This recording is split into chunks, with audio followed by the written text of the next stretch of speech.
Beleza, galera? Tudo certinho? Pessoal aqui ao vivo e a cores. Pessoal de casa também. Acompanhando a nossa Biologia B. Continuando o nosso bate-papo sobre o grande reino protista. Não sei se você recorda, a aula passada a gente começou a falar desse importante reino. E o nosso critério de separação foi o seguinte. Quando você pega os protistas, use o metabolismo, que aí fica mais fácil. Lembrar que quando o protista for autótrofo, realiza a fotossíntese, ele vai ser chamado de algas. Tudo bem? Desde algas unicelulares, microscópicas, o fitoplâncton, até as algas macroscópicas, onde no finalzinho da aula passada, lembramos de uma importância no critério, por exemplo, alimentação. Usamos também o tempo da aula passada para conversar um pouquinho sobre os protistas heterótrofos. Lembre, quando ele for heterótrofo, ele é chamado então de protozoário. E aí nós temos um probleminha pensando em nós humanos por causa das chamadas protozooses. Que? As doenças provocadas por protozoários. Primeiro, rapidinho para você aquecer o neurozinho da última aula da Biologia B. Nós tínhamos combinado de separar os protozoários em 4 grupos, sendo o critério utilizado para separação a forma de locomoção. Então o que aconteceu? Tu pega os sarcodíneos, lembra da amebinha. Famosa. Falou ameba, automaticamente vem o que na cabecinha? A doença chamada amebíase. Fácil. Quando você pega o segundo grupo, a estrutura usada para locomoção é o flagelo. Só que, infelizmente, que pode acontecer numa questãozinha de prova. Uma questão do vestibular. Em vez de falar os flagelados, eles vão falar os mastigóforos. Aí, de repente, tu faz a conexão e lembra. Flagelo, mastigo, chicote, movimentação. Aí, na aula passada, a gente começou a conversar sobre os principais flagelados ligados à doença. Lembra que deu tempo de falar daquela famosíssima? Isto. Dentre os mastigóforos flagelados, importantíssimo lembrar de Chagas. Só que cuidado, né? Com erro muito frequente em prova. Ah, eu conheço doença de Chagas. Não, legal, deixa comigo. A doença provocada pelo barbeiro. Então, qual é o cuidado que eu tenho que ter quando fala de doenças? Não interessa qual origem. Eu sempre tenho que lembrar quem é que causa, o agente causador, e quem é que transmite. Se eu estou falando de protozoário, tu sabe muito bem que o barbeiro não é um protozoário. O barbeiro é um inseto, portanto ele é o vetor, ele é o transmissor. Até brincamos um pouquinho na aula passada, que o sacaninha dá aquela cagadinha no teu rosto, e quando você coça, espalha as fezes do barbeiro e entra no local da picada, o tripanossoma. Lembra um pouquinho? Além, então, da famosa doença de Chagas, tu lembra que a gente foi um pouquinho mais para frente? Lembra ainda? A gente conversou um pouquinho sobre a leishmaniose, chamada úlcera de Bauru, que provoca aquelas ulcerações na pele. Até apareceu, teve gente que começou a chorar porque apareceu a figurinha do cachorro, tá? Com feridas no rostinho do cachorro. E a gente estava conversando no finalzinho da aula passada, dessa aqui, ó. Até me lembro que a gente deu tempo, acho que até de falar assim, ó. Ah, olha só a figurinha que está aqui no cantinho direito. Como com certeza você não vai ter dúvida nenhuma que também é um flagelado. Dá para ver que, inclusive, em alguns flagelados, não necessariamente tem um flagelo só. Pode ter mais de um flagelozinho. Tá? Fica eficiente, então, a forma de locomoção. A gente chegou a ler na aula passada, eu não me lembro mais onde é que a gente parou. Tá? A giardíase já dá uma dicasinha que legal, né? Presente no intestino delgado. Então, quer dizer, esse parasita vai ter como sintoma algo muito parecido com quem? Se está na tua barriguinha, se está no intestino. Nada feito. Nós vamos ter uma doença, aqui no caso da giardíase, muito parecida com uma lá de trás. Que também a sacaninha fica parasitando o teu intestino, dando dor de barriga, diarreia. Quem? A amebíase. A amebia que já foi um pouquinho mais para trás. Tá? Então essa aqui, facilzinha. Vamos um pouquinho para frente. Essa aqui, eu não lembro se a gente chegou a botar. Aí eu confesso para ti que eu não me lembro mais. Aí, como é uma semana só que a gente se encontra, né? Aí eu não lembro mais. Mas essa aqui é interessante por quê? Por que essa aqui é interessante? De repente, interessante, cuidado, né? Ô, tarado, para, tá? Não é por causa disso aqui não, tá? Mas se você fala tricomonas vaginalis, é uma doença que pode ser o quê? Sexualmente transmissível. Legal. Não só pelo ato sexual, mas pode observar que ele botou outros casos um tanto quanto interessantes. Olha só que legal que ele botou aqui, ó. Vasos sanitários locais públicos. Não sei se já aconteceu contigo, como a gente fala, né? Tá dando aquela voltinha no centro e de repente dá aquela famosa ligeirinha. Aí você sai desesperado. Banheiro, banheiro, banheiro. Meu Deus do céu. Tá? Entra naquele banheiro público, meu Deus do céu. Dá vontade de rezar, né? Porque tu abre a porta, acho que faz um mês que ninguém entra para limpar. Por sorte, o que você encontra ali naquela portinha do banheiro? 2 rolos de papel higiênico. Um inteiro tu usa para fazer o quê? O ninho, para forrar, para preparar o ambiente, né? Para tu chegar mais pertinho possível. Tá? Então, brincadeirinhas à parte, vasos sanitários pode ser o quê? Uma forma de contágio, de transmissão. Ok? Toalhas, objetos contaminados. Como assim, professor, toalha? Após uma sauna, após aquele banhozinho de piscina lá da academia, já pensou? Você e o seu amigo, ele acabou de tomar banho. Quando você também terminou de tomar banho e abriu a sua mochila, esqueci a toalha. Ô, amigo, empresta a tua. Meio complicado, né, amigo? Meio complicado, já pensou? Tu, de repente não viu ele se secar. Aí ele pegou a toalha e seca, e seca, e seca. Entrega pra ti, você esfrega, esfrega, esfrega. Maravilha. Coisa assim, uma higiene assim, né, maravilhosa. Então, a tricomoníase é uma DST. Eu cliquei aqui, mas só um adendo aqui. Apesar de ter colocado ali tricomonas vaginales, beleza, no caso da mulher na vagina, provocando corrimento, aquele corrimento meio amarelado, mal cheiroso, mas o homem também é passível, né? Só que no lugar da vagina vai ser o quê? No canal da uretra. Na boa? Joia. Trocamos então um pouquinho? Olha lá, quem é o terceiro grupo? Eu não uso pseudópodos, eu não uso flagelo, eu uso cílios. Então não tem por que errar. Eu pertenço ao grupo dos ciliados. Quem é o famoso? Eu digo famoso porque, geralmente, quando você pega um livro, quando você pega uma apostila para estudar os protozoários, adivinha quem é o modelo? O modelo é o protozoário. Esse é tão famoso que eu fiz questão de colocar duas figurinhas aqui. Ó. Uma, a foto do organismo. Olha que bonitão ele aqui. Ó. Claro que é uma foto de microscopia, não está muito de pertinho. Se eu chegasse mais pertinho ainda, eu teria o quê? A presença de cílios ao redor dessa célula, possibilitando o seu deslocamento. Essa figurinha que está aqui, se eu não me engano, é a figurinha que tu tem na tua apostila, né? Quem já fez o download da apostila, o pessoal lá de casa, quem já baixou, vai encontrar essa figurinha. Sabe por que eu botei a figurinha? Só para fazer uma comparaçãozinha rápida. Olha só que interessante. Não é agora um eucarionte comparado com a bactériazinha? Portanto, é uma célula mais complexa, mais elaborada. O sacaninha aqui é tão metido a gostosão que ele tem quantos núcleos? Olha que interessante a legenda. Macro e micronúcleo. Ele tem dois. É uma célula binucleada.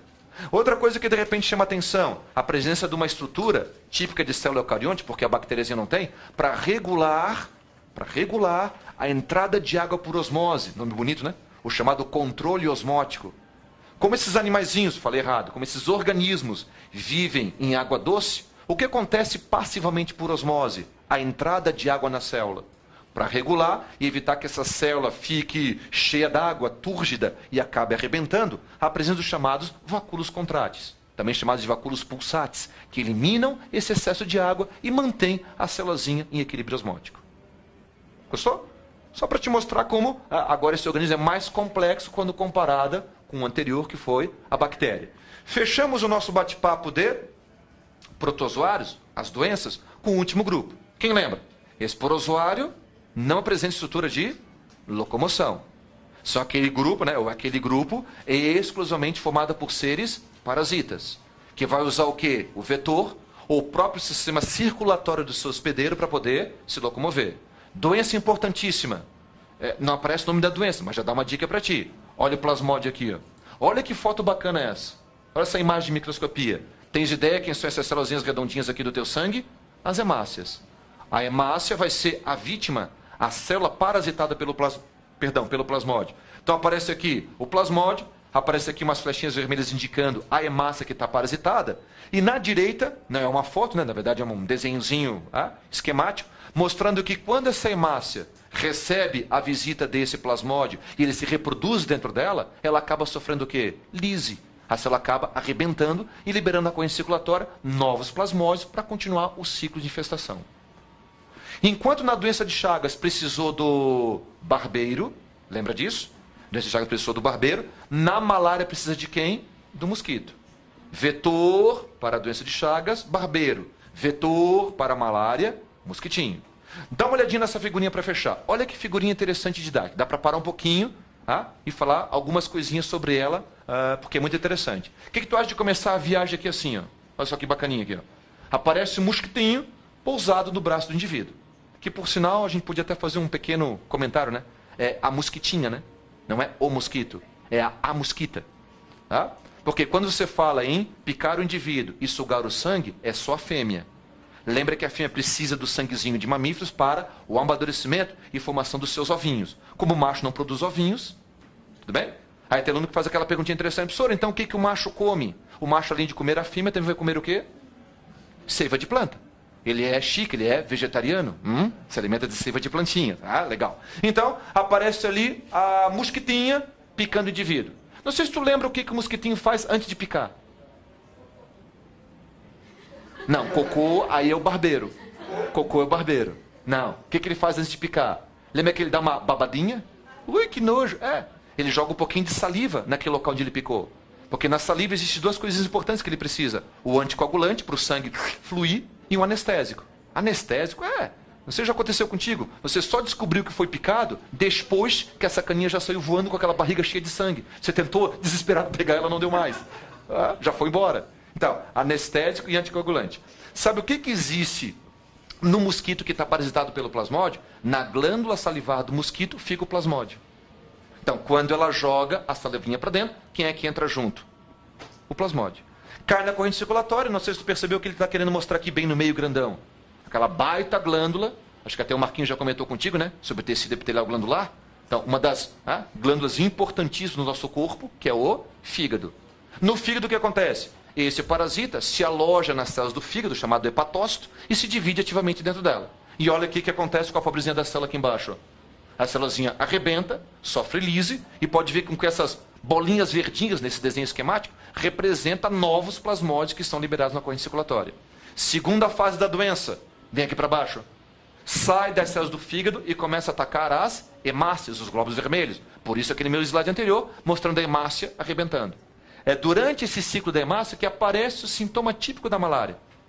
Quando a pessoa está doente. Os chamados acessos febris.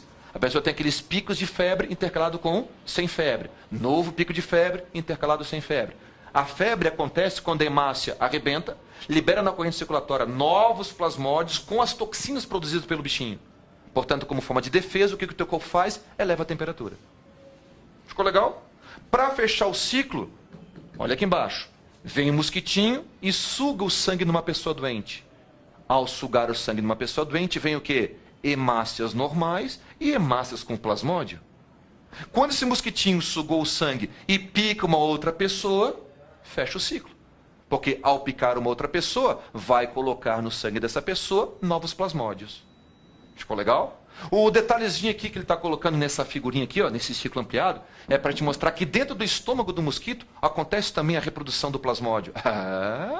Esse parasita é eficiente. Se reproduz tanto nas células humanas como também dentro do mosquito. Como dentro do mosquito envolve a fase sexuada, união de gametas, cuidado com pegadinha de prova. Em nós, humanos, ocorre a fase assexuada. No mosquito, a fase sexuada. Tudo bem quando você fala de doenças e você lembra daquelas siglas HD e HI? Hospedeiro definitivo, hospedeiro intermediário. Na grande maioria das doenças, nós humanos, definitivo. O outro organismo é o intermediário. Sabe quem é a exceção? Aqui. Então, cuidado. Cuidado. Malária, ser humano, hospedeiro intermediário. Mosquito, hospedeiro definitivo. Uma vez numa prova, não foi aqui em Santa Catarina, foi em outro lugar, então quem está ligado na internet, certa vez caiu no vestibular uma questãozinha muito interessante que a maioria dos alunos errou. Por quê? Porque falava sobre a malária e sugeria, como forma de combate à malária você deve, letra A, combater o hospedeiro intermediário. Letra B, combater o hospedeiro definitivo. O que tu acha que a maioria colocou? Pensou no mosquito, pensou no intermediário. Ao assinalar intermediário, está querendo matar quem? Pegou? Então, só cuidado com essa exceçãozinha importante da malária. Com essa doença, gente, fecha os protozoários. Isso aqui não é agora para nós, né? Porque isso aqui, na verdade, era o finalzinho da aula passada. A intenção já é começar, então, o próximo grupo, quem está na sequência, ser a unidade 13 da Tossa Apostila, mas, em termos de aula, seria a aula de número 4, cujo título é Fungos. Muito bem. Fungos, um grupo muito interessante e, concorda comigo, bastante diversificado. Pois não? Claro. Certo. Certo. Então, quer ver? Para quem está em casa e não escutou, perguntinha interessante. Quando o nosso organismo aumenta a temperatura, quando você está com febre, qual é a intenção? É o indicativo, que alguma coisa não está legal. Elevar a temperatura é uma tentativa do teu corpo se livrar, né, de repente, desse agente infeccioso. É uma forma de ele combater e responder à ação daquele agente infeccioso. Ok? Então, esses acessos febris que aparecem na malária é o indicativo do sintoma. Ok? Conhecido? Bem conhecido. Quando você fala de fungo, você vai lembrar desde aquele cogumelozinho que um dia você viu no jardim da tua casa, até aquele pequenininho microscópico importantíssimo, pois sem ele você não ia comer o pãozinho do dia a dia. Não gostou da propaganda que eu fiz? Eu não como pão, eu tomo iogurte. O pãozinho, você vai lembrar de repente que você usou o quê? A levedura, o famoso fermentinho biológico, e precisou do quê? Da ação desses fungos para a fermentação e fazer com que a massa do pão cresça. Joia? Vamos revisar um pouquinho? Por acaso, o que está aqui no canto direito, você já sabia. Quem está com a apostila e olhou aquela famosa tabela de classificação, o que está aqui não é novo. Dizer que fungo é eucariônico, isso eu já sei. Dizer que fungo é heterólogo, isso é tranquilo. Agora só cuidado, né? Muitas vezes o que aparece em prova? Tentando induzir o aluno a errar. Quer ver, ó? Quer ver, ó? Questãozinha do tipo assim, ó. Os fungos são autotróficos facultativos. Eu assinalei essa na prova. Por quê, filho? Achei tão bonito facultativo. Porque, ó, nenhum fungo tem clorofila. Nenhum fungo faz fotossíntese. Então, esquece. Nada de querer colocar um cogumelozinho na janela para pegar um pouquinho de luz. Tá? Eles são heterótrofos. Sabe por que eu coloquei absorção? Porque quando você compara com animais, a maioria dos animais também são heterótrofos, só que em vez de absorção é ingestão. Ingestão. Que não é o caso do fungo. Você nunca vai ver um cogumelo abrindo a boca e comendo. O que eles fazem? Lançam enzimas digestivas sobre o alimento, digestão, portanto, extracorpórea, digere esse alimento e depois o quê? Absorve pela parede do corpo. Espertinho. Pluricelulares, a maioria, como a gente falou da levedura, é um exemplo de um fungo uni. A maioria é pluri, você enxerga, formado por várias células. Que por falar em célula, olha que interessante que está ali no finalzinho entre parênteses. Cuidado que são palavrinhas bastante interessantes para esse grupo chamado fungo. No lugar de célula, hifa. Portanto, unidade formadora do corpo de um fungo, hifa. Ok? Seria o equivalente à célula. Conjunto de células, tu não lembra de tecido? Que é o que o Marquinhos está vendo contigo agora na biologia? Epitelial, conjuntivo, muscular, nervoso, não é isso? Só conjunto de célula, tecido. Aqui acontece conjunto de hifas no tecido. Conjunto de hifas, micélio. Certo? Nos funguinhos você vai encontrar, certo? Dois tipos de micélio. Aquele micélio que fica visível, que no cogumelo forma o que a gente chama o chapeuzinho do cogumelo. Esse micélio, adivinha, porque é chamado de micélio reprodutivo ou reprodutor. O nome já diz. É que nessa parte aqui vai acontecer o quê? Divisão celular por meiose, formando aquela célulazinha importantíssima para a reprodução, os esporos. Tanto é verdade que é uma forma bastante eficiente de reprodução deles. Basta uma leve bresezinha, ventinho passar por aqui, que transporta, leva para longe esses esporos.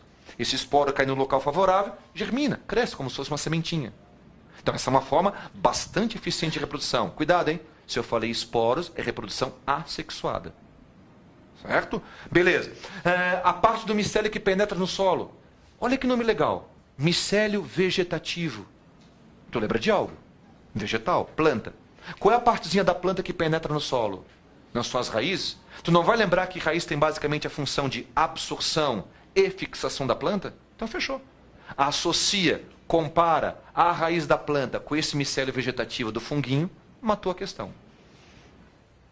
Na boa? Essas três primeiras características, então vamos um pouquinho para frente que tem mais para você lembrar comigo. Olha aí, ó. Parede celular. Será que parede celular é coisa só de vegetais? A famosa parede celular feita de celulose? Não. Se você estava acompanhando comigo aulas anteriores, quando você revisou comigo bactéria, apareceu uma figurinha aqui, onde tinha, além da membrana plasmática, esse envoltório importante chamado parede celular. Então na bactéria já aparecia. Planta é típico. É o exemplo famoso, parede celular feita de celulose. Agora só que interessante, nos fungos, parede celular feita de quitina. Esqueceu? Eu te ajudo. Quitina é um carboidrato, um polissacarídeo com função estrutural. Essa quitina, sabe onde é que você vai encontrar também? Naquele famoso e importante grupo animal, os artrópodos. Quando você esmaga uma barata e faz aquele... Quebrou? Você quebrou a carapaça, o exoesqueleto feito de quitina. Substância de reserva, glicogênio. Glicogênio. Não sei se caiu a fichinha na tua cabeça, que essas duas características aqui, quando você compara, é muito interessante. Essa característica de cima aproxima fungo de quem? De vegetais. Vegetal também tem parede celular. Enquanto a característica de baixo, reserva de glicogênio, aproxima fungo de quem? Animais. Perfeito, porque as plantinhas têm qual substância de reserva? O amido. O amido. Por último, costumam se desenvolver em locais úmidos, sombreados e sobre matéria orgânica. Tranquilo. Aí olha a palavrinha no finalzinho. Qual é aquela importância ecológica famosa dos fungos? Seres decompositores. Não esqueça. No ecossistema, quais são os dois verdadeiros decompositores do ecossistema? As bactérias, já revisada em outra aula, e o grupo dos funguinhos. Isso aqui é para você acordar. Ó. Esse fundo amarelo, dá um choque na hora que você olha. Mas é que é importante. Basicamente, não é exclusivo. Basicamente, a mais importante, a mais comum, é a reprodução assexuada formando essas células especiais chamadas de esporos. Olha que figurinha bacana que está ali. Ó. Um cogumelo. Perfeito? Onde, nessa partezinha de cima, o chapeuzinho, o tal do micélio reprodutor, está liberando essa nuvenzinha viva, uma nuvem viva, com milhares e milhares de esporos. Basta um ventinho soprar e leva para longe essa nuvem cheia de esporos. Quando essa nuvenzinha de esporos cai em algum local favorável, onde você tem umidade, matéria orgânica, tudo bonitinho naquele solo, esses esporozinhos germinam, crescem, formando novos cogumelozinhos. Gente... Como você está dando uma olhadinha aqui comigo em fungos, eu acho uma coisa muito interessante e curiosa separar os fungos em 4 categorias. Categorias de acordo com os modos de vida desempenhados pelo fungo. Olha só como fica legal, viaja comigo. Quem são os fungos decompositores? São aqueles fungos que, como o próprio nome diz, decompõem a matéria. Cuidado, cuidado, em prova. O cara de repente quer testar se você manja bem. No lugar de decompositores ele pode botar a palavra saprófitos. É a mesma coisa que falar que ele é decompositor. Como eles têm uma variedade muito grande de enzimas, os funguinhos conseguem decompor praticamente qualquer coisa que existe na natureza. Tem aluno que olha isso aqui e diz, estás brincando comigo, né? Não, não. Por que muitas pessoas têm todo um cuidado com uma máquina fotográfica, uma câmera digital, que eles podem sim atacar a lente desse equipamento e danificar, estragar esse equipamento? Ok? Antigamente, tu não é tão velho assim. Antigamente, tu lembra daquelas famosas fitinhas VHF?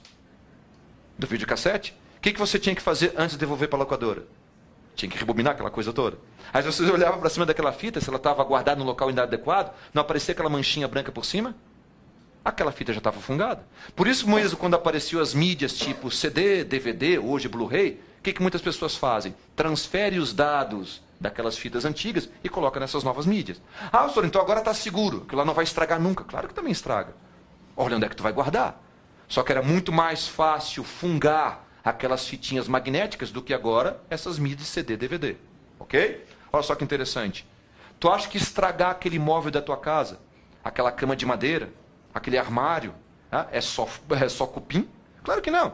Se você lembrar de uma parede úmida, um armário que está encostado naquela parede úmida, pode ter certeza que o dia que você for abrir aquele armário, pegar de repente uma blusa mais pesada daquele dia frio, é capaz de você não conseguir vestir. Tem que dar uma lavadinha antes, por quê? Você foi colocar aquela roupa e já começou. E coça nariz, e espirra para cá, espirra para lá, porque começou a inalar os esporos desse funguinho e já deu alergia na tua cara. Ok? Olha só que interessante ali no cantinho. Por que você tem todo o cuidado de, ao sobrar o alimentozinho, aquele restinho do almoço, ter todo o cuidado de fechar, embalagem ali bonitinha e geladeira? Se você não guardar direitinho, o que vai acontecer quando à noite você pretende jantar com a sobrinha do almoço? Não vai conseguir comer. Inclusive naquele dia mais quente, se você deixou o alimento em cima do fogão, é capaz de levantar a tampa e dizer, que fedor. Professor, é verdade, estragou. Tá, mas estragar o que é? É a decomposição desse elemento. Provocado por quem? Por fungos e bactérias. Dúvida de aluno. Só quer dizer que se eu botar na geladeira, beleza? Nunca mais? Não, para. O que acontece na geladeira? A temperatura mais baixa retarda o processo de decomposição. Aqui, claro, eu botei o exemplo da laranja e do morango, mas sabe, qualquer alimento está passível de ser atacado pelos funguinhos. Se estragar o alimento, estragar o móvel da tua casa, é o lado negativo, tu podia pensar o lado positivo, né? Só, mas peraí, não entendi. Um bichinho quando morreu positivo? Não. Estou falando da morte em si. Claro que não. Estou falando do que tem que acontecer depois da morte desse organismo. A chamada reciclagem da matéria. Então, fungos e bactérias vão o quê? Reciclar toda essa matéria orgânica desse organismo, devolvendo ao ambiente essa matéria. Ok? Então, seria o lado positivo da reciclagem desses seres que morreram. Importante. Sabe por que eu gosto de destacar aqui para salientar um pouquinho a parte aqui do pão? Porque quando você lembra de decomposição, de repente, o alimento mais famoso, o pãozinho de sanduíche que você comprou, preparou o sanduíche, tirou uma fatiazinha, preparou o sanduíche e comeu. Aí você teve todo cuidado para aquele restinho do pão, bem fechadinho no saquinho plástico, cortou no armário. Esqueceu. Passou, sei lá, uma semana, 10 dias. Quando lembrou do pãozinho, foi pegar de novo, não deu mais. Quem é que chegou primeiro? O fungo. Aí tem aluno que fica meio... Professor, mas peraí, eu não entendi direito como isso aconteceu. Eu tive todo cuidado, eu dei um nó bem forte ali e fechei. Como é que o fungo entrou? Na verdade, já estava ali, né, filho? Quando você fechou o pacotinho, deu nó, você já tinha colocado o fungo ali dentro. Professor, mas eu não vi. Claro que não, você colocou dentro os esporos do fungo. Professor, mas eu deixei dentro do armário fechado, não estava pegando luz. Ele não faz fotossíntese. Você deixou no lugar com a temperatura ideal e com alimento para ele, o pão. É claro que essa imagenzinha aqui, gente, isso aqui é o último slidezinho para fechar, né? Senão daqui a pouco o Jack vai me matar. Esse slidezinho aqui, é claro que é uma montagem. Está te mostrando uma fatiazinha do pão e esse bolorzinho crescendo ali pelo meio. Claro que ele ampliou, para você ter uma ideia como é que ele vai crescendo. Essas hifas, esse emaranhado do micélio, vai crescendo ali pelo meio. Ok? Na verdade, essa figurinha é mais legal. E quem já fez o download, quem já baixou a apostila, quem tem o material, essa figurinha aqui daqui é a mesma da apostila. Eu acho tão interessante essa figurinha que eu gosto de colocar aqui para explicar. É que essa figurinha está te mostrando o quê? Esse bolorzinho crescendo por cima, olha só que legal a foto dele. Isso aqui é a foto do bolor do pão no microscópio, ele é assim. Nessa estrutura aqui de cima é onde vai ser fabricado os esporos. Quando maduros, os esporos são liberados. Ao crescer sobre o pão, como se fosse uma sementinha, gera novos cogumelozinhos, novos bolorzinhos do pão. Agora, para fechar aqui figurinha, conseguiu perceber que ele está querendo mostrar uma outra coisinha muito interessante aqui? Quando libera esporos, reprodução assexuada. Mas se você olhar com atenção, tu tens um bolorzinho aqui e outro bolorzinho aqui. O que embaixo do pão os dois estão fazendo escondidinho? Está percebendo que está vindo uma hifa aqui e outra hifa aqui? De dois funguinhos diferentes? E se você seguir a sequência no sentido anti-horário, ele está te mostrando que ocorre o quê? A união e a fusão dessas duas hifas. Então, toma cuidado. Quando você tem essa fusão de hifas produzindo um novo funguinho, agora seria considerado o processo o quê? Sexuado e não assexuado. Ficou legal? Gente, por questão de tempo a gente para um pouquinho. Então, guarda. Nós temos modos de vida para falar dos fungos. Deu tempo de conversar um pouquinho sobre o modo decomposição. Então, guarda um pouquinho. Próxima aula a gente volta para falar um pouquinho mais de fungo, dos outros modos de vida que existe. Valeu? Obrigado, até a próxima.